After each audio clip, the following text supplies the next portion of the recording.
Bis Cardoso. Boa tarde, Bia. Boa tarde, Petri. Eu aqui de novo. Pois é, hoje a gente fala aqui com a Bia Cardoso, presidente do Laboratório da Educação, para falar sobre um tema que traz dúvida para os pais, tanto no dia a dia quanto também na escolha da escola, enfim, que é a questão do brincar.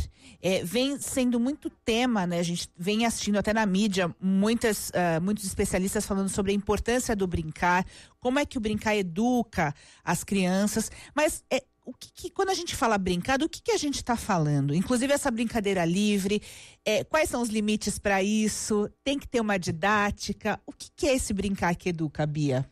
Então, Petra, de fato, esse é um tema que está muito na mídia, né? Eu acho que a gente vai, à medida em que vai se desenvolvendo a teoria e as pessoas vão estudando, vão entendendo o lugar e a importância dos elementos no processo de desenvolvimento da criança. A brincadeira, de fato, é um elemento chave. É através da brincadeira que ela explora o mundo, que ela conhece. Então, passou a ser pauta. Tanto que até agora nós estamos em plena discussão nacional sobre a Base Nacional Comum, que é a definição de conteúdos, não de conteúdos, é a definição do que se espera que as crianças aprendam em cada faixa etária. E no documento de educação infantil, que é polêmico, que tem muita discussão, ainda não está fechado, há muitas questões a serem ainda trabalhadas, mas existe ali está sendo claramente colocado como eixo principal que a criança tem que passar por diferentes campos de experiência e a brincadeira é um carro-chefe. Então, a brincadeira é uma das ferramentas principais para a gente crescer, aprender e se desenvolver. A questão é, isso que você estava trazendo aqui, a gente às vezes curva a vara demais para um lado ou para o outro. A brincadeira tem que ser livre e espontânea o tempo todo? Ou a brincadeira tem que ser direcionada e ela tem que ser didatizada? Porque através do jogo e da brincadeira que eu, adulto, invento, eu obrigo a criança a aprender certas coisas que eu quero? Essa é a grande questão que a gente tem que pensar quando a gente está cuidando de crianças pequenas. Até porque não é deixar tão solto, né? Agora me fala assim, quando falamos em crianças, a gente está falando até quando que essas brincadeiras elas podem ser didáticas? Até quando a criança aceita também, né? A gente tem aí um limite de idade? Não, olha só, primeiro assim, eu acho que tem que ter momentos de brincadeira muito solta, tá? Então, acho que a questão aqui, o grande toque que a gente pode dar é que tem que ser equilibrado. Mas tem que sim ter momentos em que a criança brinca do que ela quer, do jeito que ela quer, sem ninguém encher ela, sem ninguém vir com uma... E tem que ter equilíbrio em momentos em que há uma interação, em que você problematiza, em que você alimenta, em que você amplia. Uhum. Mas isso é muito diferente de usar a brincadeira para atingir objetivos específicos dentro da escola ou fora da escola, né? Até quando a criança gosta de brincar, até muito tarde, mas é que isso está se perdendo, né? Então, assim, quando eu era pequena, a gente brincava até 14 anos, 14, 15 anos, brincava de maneira... A brincadeira muda, o interesse muda, a forma de brincar muda. Mas eu me lembro de ter um monte de brincadeiras de faz de conta, de menina maior, que a gente fazia. Então, a brincadeira ela tem lugar por muito tempo. E depois... Nós adultos também gostamos de brincar, né? Porque a gente joga. Jogo é uma brincadeira, na verdade. Então, o que acontece é que vai se atualizando e vai respondendo a necessidades daquele indivíduo. Agora, você fala, quando a gente está falando aqui do jogo, da brincadeira, o brincar livre, também o brincar orientado, você está falando também a respeito da escola, como os educadores também devem pensar esse currículo, né? Sim. Agora, como é que isso vem sendo feito? Visitando escolas, a gente vê que algumas já estão alinhadas com esse pensamento, mas outras que você percebe assim, que a criança já com 2 anos já está dentro de uma sala de aula. Eu não sei como uma criança com 2 anos consegue entender uma estrutura rígida de aula, por exemplo. Esse é o grande risco, né? Esse é um grande perigo que a gente está vivendo, porque assim como eu disse que a gente vai estudando e vai entendendo, por exemplo, o lugar da brincadeira no processo de desenvolvimento, às vezes as pessoas com base em evidências científicas e muita pesquisa de neurociência, que eu acho que é um campo maravilhoso, eu sou fã fundamental, porém, hoje em dia a gente vive uma coisa em que uma descoberta ela é jogada direto para uma divulgação científica para os pais, e os pais começam, e as escolas também, começam a fazer contextos de hiperestimulação baseado em algumas evidências científicas parciais, não é que a evidência não é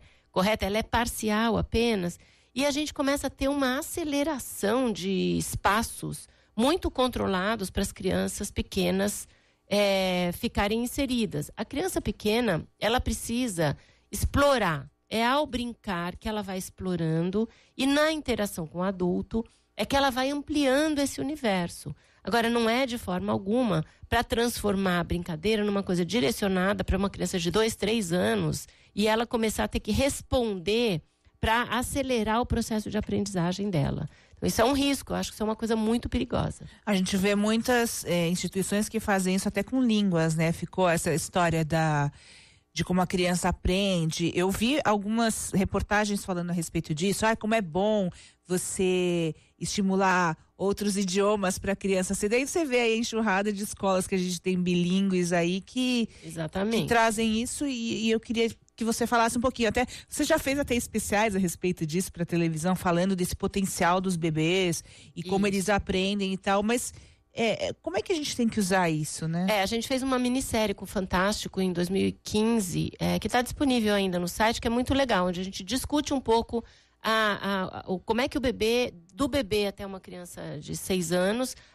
aprendendo a falar, o tanto que ela está ampliando sua inserção no mundo e se desenvolvendo intelectualmente. Na verdade, eu acho que a gente tem uma certa dicotomia que se coloca entre pais e escolas que querem responder essa coisa de competitiva. Quanto antes eu der para o meu filho, melhor ele vai estar no mercado de trabalho. E isso começa, as pessoas estão enlouquecendo. Começa ainda já, bebê, criança muito pequenininha. Começa uma exigência de que aprenda determinadas coisas. Por outro lado, a gente tem no outro lado da questão, muitas vezes a gente tem um desconhecimento de como fazer. Então, assim, a gente teve uma normativa que é fundamental, que é essencial para o país, que passa a ser ensino obrigatório a partir dos 4 anos. É maravilhoso. Porém, rechear isso de conhecimento, nós ainda estamos engatinhando nesse processo. Então, o que acontece? Muitas vezes, as escolas elas acabam puxando, antecipando o que se fazia. O que se fazia quando a criança entrava aos 7, eu puxo para os 6. O que se fazia quando a criança entrava aos 6, eu puxo para os 5. E a gente, assim, vai trazendo uma dinâmica muito complicada. E você, viajando por esse país afora, muitas vezes você encontra crianças de educação infantil sentadinhas na carteira, repetindo uma lógica de uma escolarização que deve estar presente mais tardiamente. Deve estar presente na hora da educação formal do ensino fundamental. Então, isto é um problema. A gente tem que dar mais referências sobre como que você cria contextos produtivos para que a criança aprenda, mas sem amarrar ela num conceito escolarizado. A educação infantil não pode ser escolarizada. Muito legal. E brincar, Bia, quando a gente fala em brincar, é o quê? É brincar ao ar livre? O que a gente fala quando está falando em brincadeira? Então, esse é outro ponto, Petra, que hoje em dia, por incrível que pareça, a gente tem que chamar a atenção, né? As pessoas cada vez menos saem, cada vez menos, ficam com a criança dentro de casa, por várias razões. Um pouco por cansaço, outro por comodismo, outro por medo, que é uma coisa que eu estava pensando. A gente vai vivendo numa sociedade onde há tanta insegurança que a gente vai fechando, vai restringindo. Então, assim, a gente tem sim que colocar na pauta de um equilíbrio de rotina de uma criança, eu como pai ou até como professor, quantas vezes naquele mês eu vou criar condições para que a criança saia, para que a criança explore. É muito importante que a gente entenda que o convívio ao ar livre faz parte, são dimensões do desenvolvimento. Se ela não sair, não conviver com árvore, com ruídos externos, com passarinho, com coisas desse tipo, ela não vai se desenvolver de acordo com todas as dimensões que ela deve. Fica confinado, né? Aí sai da escola para casa, da casa para a escola. E fica hiperestimulado intelectualmente, porque assim também há muito estímulo hoje, que é da cabeça para cima, e a criança perde. O corpo é um todo, né? E o desenvolvimento motor alimenta o desenvolvimento cognitivo e vice-versa.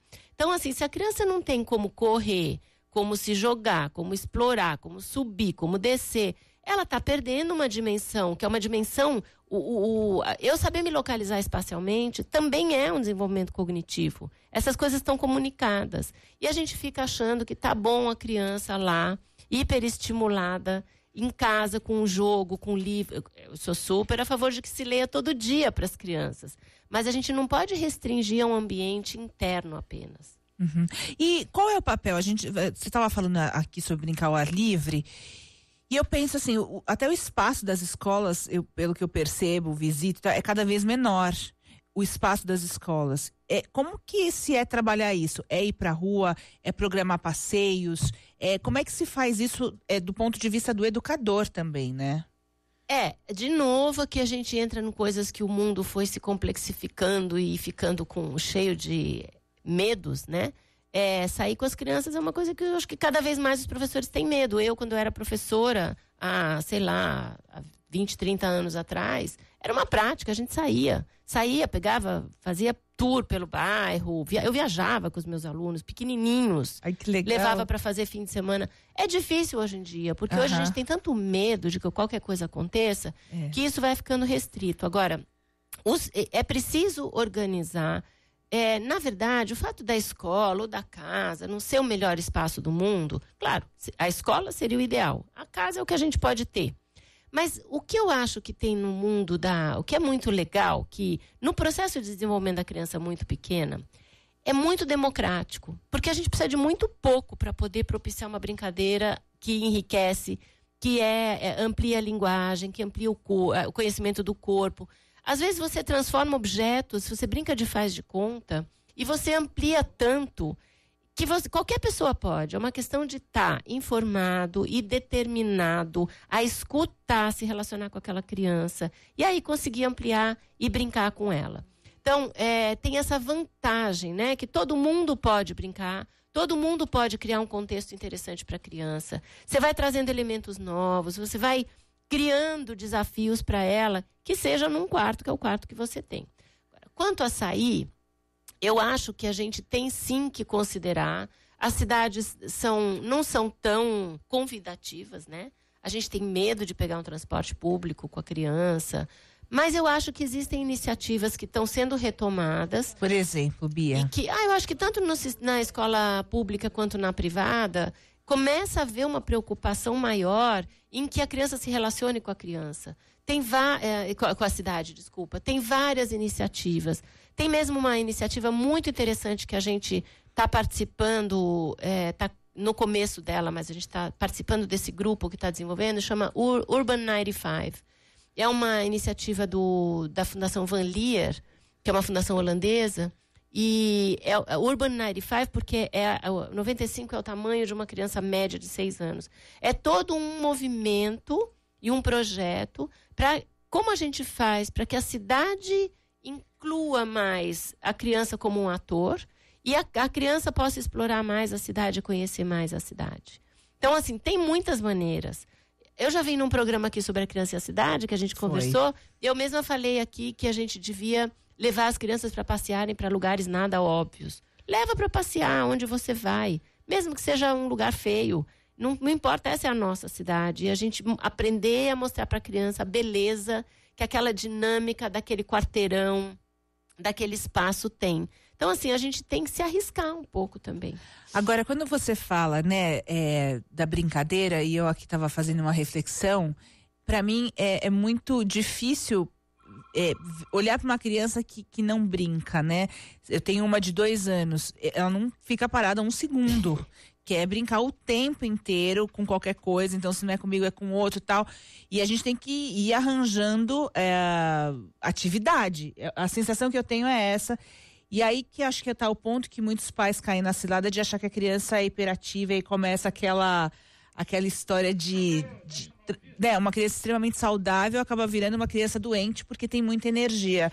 Como é que você vê essa questão? Então, isso é uma questão bem complexa que a gente está vivendo hoje em dia. Por quê? Por tudo isso que a gente vem conversando, as pessoas vão taxando, né, estereotipando muitos comportamentos. Tem até num dos posts que a gente tem vários posts no blog Toda Criança Pode Aprender.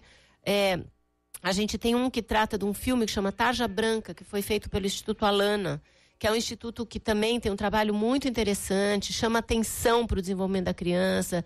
Eles têm um projeto que é A Criança e a Natureza, e eles fizeram vários filmes sobre a criança e o consumo, e tem esse que se chama Tarja Branca, que é muito legal. A brincadeira é um remédio de tarja branca. Esse trocadilho é lindo, porque assim, antes de você ir levar seu filho para uma tarja preta, que é química, que é uma invasão, quando ele ainda é muito pequeno, a brincadeira, ela libera um monte de coisa dentro da criança. Então, criar contextos para ela brincar, é isso. Sua filha demanda o tempo inteiro que ela quer brincar, ela tá certa, ela tá na idade disso. Por quê? Ao brincar, ela descobre a linguagem, ela descobre o próprio corpo, ela aprende sobre química, sobre física, sobre o mundo físico, sobre os animais, sobre as emoções. Tudo isso acontece quando ela brinca de casinha, ou quando ela está pulando de um sofá para o outro, ela está experimentando um monte de coisas. Ela tem necessidade de conhecer, graças a Deus, porque isso é que é o bonito, né? Quando você vê uma criança que quer abraçar o mundo, ela quer entender. Portanto, muitas vezes, ela tem excesso de vontade. Isso é para deixar livre? É para virar um caos? É para os pais ficarem submetidos? Que isso é outro problema. Os pais também ficam submetidos à dinâmica excessiva da criança. Não, o pai tem que pôr limite. Mas tem que saber equilibrar e dar esse lugar para ela poder brincar. Uma criança que vai sendo tolhida, realmente, depois ela vai ficar, vai ter uma reverberação disso no futuro dela. Então, é uma questão de equilíbrio. Como é que você vê, pelo menos em São Paulo isso vem acontecendo, eu percebo, não sei como é que está isso em outras cidades do Brasil, mas aqui os ouvintes podem até ajudar a gente, mandando mensagem, contando um pouquinho também da experiência. Manda aqui para o petra@cbn.com.br. Eu vejo aqui, pelo menos em São Paulo, o crescimento dessas casas de brincadeiras, que você pode levar as crianças e ali, num ambiente mais seguro, né? Porque é isso, a pessoa tem medo de você ir tem medo de ir para um parque, por exemplo. Leva para esses espaços mais lúdicos e tal. Você acha que isso funciona? Isso é bom? É um crescimento até diante dessa questão da brincadeira, que é importante? Olha, Petra, eu tô desatualizada, porque agora até minha enteada tá grávida, eu vou ter meu primeiro semineto, que eu tô muito feliz, mas... Te conto tudo, então. Mas assim, eu realmente acho uma loucura isso. Se estão inventando isso, é a terceirização. Eu tinha um amigo que dizia que buffet infantil é a terceirização do amor. É mais ou menos assim, é uma terceirização de uma coisa que não precisa. Quer dizer, você não precisa inventar casas geridas por alguém, já tem escola. A criança tem um espaço institucional já, que é a escola. O resto, quando ela é muito pequenininha, não precisa institucionalizar tanto a criança. Então, assim, eu acho uma loucura. Acho muito melhor os pais se juntarem, fazerem um programa juntos. Vamos para o Parque do Ibirapuera, vamos para o Parque do Povo, vamos para qualquer lugar público. E vamos tentar juntos fazer isso. Agora, essa coisa que você vai criando e vai custando também, porque custa, né? Tem que pagar, alguém está fazendo aquilo. Eu acho uma loucura. E acho que cada vez mais, em espaços fechados, você vai ter uma tendência a um excesso de direcionamento. Não estou dizendo que nunca se pode direcionar uma brincadeira, mas é preciso não exagerar, né? A brincadeira, a criança não é algo livre totalmente, que a criança nasce. E não há oposição entre brincar e aprender. Essas coisas vão juntas. Mas tem que ter um equilíbrio. Se você começa a institucionalizar demais, necessariamente começa a ser uma coisa extremamente dirigida. Porque se você tem 20 crianças que você está assumindo que vai cuidar com os pais à tarde para não ir para a rua, você tem que direcionar. Então, assim, em alguns momentos, essa criança tem que poder brincar sozinha, ela tem que poder brincar com 2 ou 3 coleguinhas e inventar. Tirar da cabeça dela o que ela quer brincar. Sem ficar vindo uma informação externa muito pautada. Às vezes é difícil fazer a criança brincar sozinha. Hoje em dia está ficando difícil, né? Porque as crianças são tão estimuladas a fazer tudo o tempo inteiro, mas se a gente deixa a criança brincar sozinha. Ela brinca. Ela tem um mundo dela, ela tem um mundo muito rico. Quando você fala em aprender, que aprender tá junto com brincar, aprender o quê? O que a criança aprende quando ela brinca, Bia? Então, a brincadeira ela é um bem cultural, né? E ela é algo a ser aprendido. Cada sociedade tem brincadeiras diferentes. Por exemplo, a gente não brinca igual no mundo inteiro, né? Os índios brincam de um jeito, mas mesmo nas sociedades europeias e a latino-americana, tem tradições, é uma cultura. A brincadeira, ela faz parte do nosso desenvolvimento cultural. Portanto, a brincadeira tem dimensões da brincadeira que são ensinadas de geração para geração, né? Então, todos nós, hoje em dia nem sei como é que é, mas a gente brincava de 5 Marias, a gente brincava de esconde, a gente brincava de amarelinha, de elástico. Essas brincadeiras, e tem livros, nos nossos posts também a gente faz posts sobre algumas pessoas que estudam a brincadeira, e a gente tem repertórios hoje construídos. Então, a brincadeira não é inata, ela é aprendida, né? A gente passa isso e a criança vai aprendendo. Ao mesmo tempo, você tem também que, enquanto você está brincando, você está explorando muitas dimensões, né? Então, se você brinca, por exemplo, de casinha, de cozinhar, vamos dizer, a experiência de ir para a cozinha, você vai lidar com ingredientes, você vai aprender a combinar, você vai aprender a separar, você vai aprender sobre quente, sobre frio, sobre áspero, sobre liso, sobre texturas, cheiros. E uma série de coisas, até questões de química, de física, indiretamente, sem a formalização. Mas é na experimentação. Isso acontece quando você brinca de casinho, isso acontece quando você brinca de cozinhar. Gente, até limpar a casa é brincadeira, às vezes eu vejo. Eu falo pra minha pequena, até não, vamos muito. arrumar a cama? Ela já sabe. É uma barata e pula e tal. E é uma brincadeira isso. Até vou fazer uma propaganda aqui. A gente tem um aplicativo que se chama Aprendendo com 2 P's. E tá todo pensado para ser um repertório para que os adultos saibam como explorar os diferentes espaços e as aprendizagens e brincadeiras possíveis. Vale a pena olhar, porque lá tem um repertório bem grande, que é isso, exatamente assim. Como é que eu transformo a hora de arrumar a cama numa brincadeira onde a criança está aprendendo muitas coisas? E está me ajudando. E está aprendendo ali não só sobre como puxar o lençol direito, lado certo e avesso, e coisas dessa natureza mais específica, como ela está aprendendo valores de funcionamento numa sociedade. É normal que uma pessoa acorde, arrume sua própria cama, não tenha outro que arruma para ela, ou que não fique uma bagunça, porque faz parte da sua vida. Momentos em que você tem que ser asseado, que você tem que arrumar, que você tem que cuidar para todos. Ela está aprendendo isso também. Bia, uma última pergunta para você. Se bobear, esse vai ser nosso último encontro, né? Porque Poxa logo mais estou saindo de licença, maternidade, a segunda, mas aí você vai ficar em boas mãos com a Débora Freitas aqui no Revista.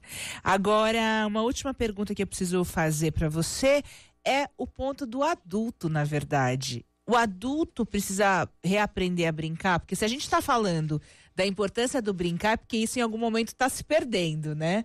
E aí eu queria te perguntar também desse desafio para nós, para os adultos, se desprenderem, ficarem mais leves, eu acho que menos rígidos. Eu vejo muitos pais que tudo é não, por uma preocupação e tal, ou às vezes até por automático, não.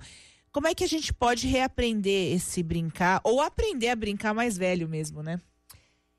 Isso é um outro problema, né, Petra, que é o reflexo imediato dessa vida bem exigente que todo mundo está vivendo. Então, eu não sei se a pessoa precisa aprender a brincar, entendeu? Acho que não. Também é muito chato quando o pai ele tem que voltar a ser criança. Ele não é criança, ele é adulto. O que eu acho que tem que ter paciência, é que tem que ter espaço para escutar. Mais do que agora, eu também tenho que brincar com meu filho o tempo inteiro. Não. Você tem que ouvi-lo, você tem que saber entender por que ele está pedindo aquilo, como que ele está pedindo. E não essa coisa que automaticamente você restringe, porque você quer paz. Você não está com tempo, você não está com espaço interno para um barulho. Criança é barulhento, criança às vezes vai fazer barulho, vai querer coisa, vai querer repetir, você não está com saco. Ok, mas como é que eu faço para que ela possa repetir e eu não seja obrigado a ficar dentro do mesmo, fazendo exatamente a mesma coisa que ela quer e eu não quero? É uma questão de aprender a equilibrar a participação de cada um nesse jogo. É um desafio tanto. Agora a questão brincar é fundamental. Essa é Beatriz Cardoso, presidente do Laboratório da Educação, trazendo pra gente aqui uma reflexão super importante a respeito da vida e algo essencial na vida das crianças, que é esse remédio tarja branca, como você colocou aqui do pessoal até do Alana, né, que fez esse vídeo lindo. Esse remédio que é remédio para muita coisa, que é a brincadeira. E que automaticamente está ligado com a questão do consumo também. Quando eu digo que a brincadeira é uma ferramenta extremamente democrática, justamente não precisa ter a última boneca, o último. Precisa ter muito mais isso que a gente está falando, disponibilidade do adulto, de criar condições e espaço para a criança, para que ela invente com base no que ela tem ali na mão. Tem só uma questão que a gente pode deixar mais para frente, ou até vou deixar aqui a bola para a Bia.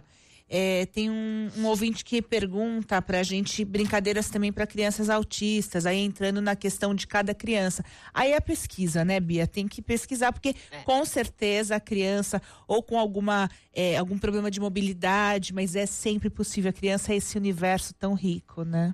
Eu não sou especialista, eu realmente não entendo de crianças especiais, e eu não seria louca de dar opinião aqui, pode fazer isso, pode fazer aquilo.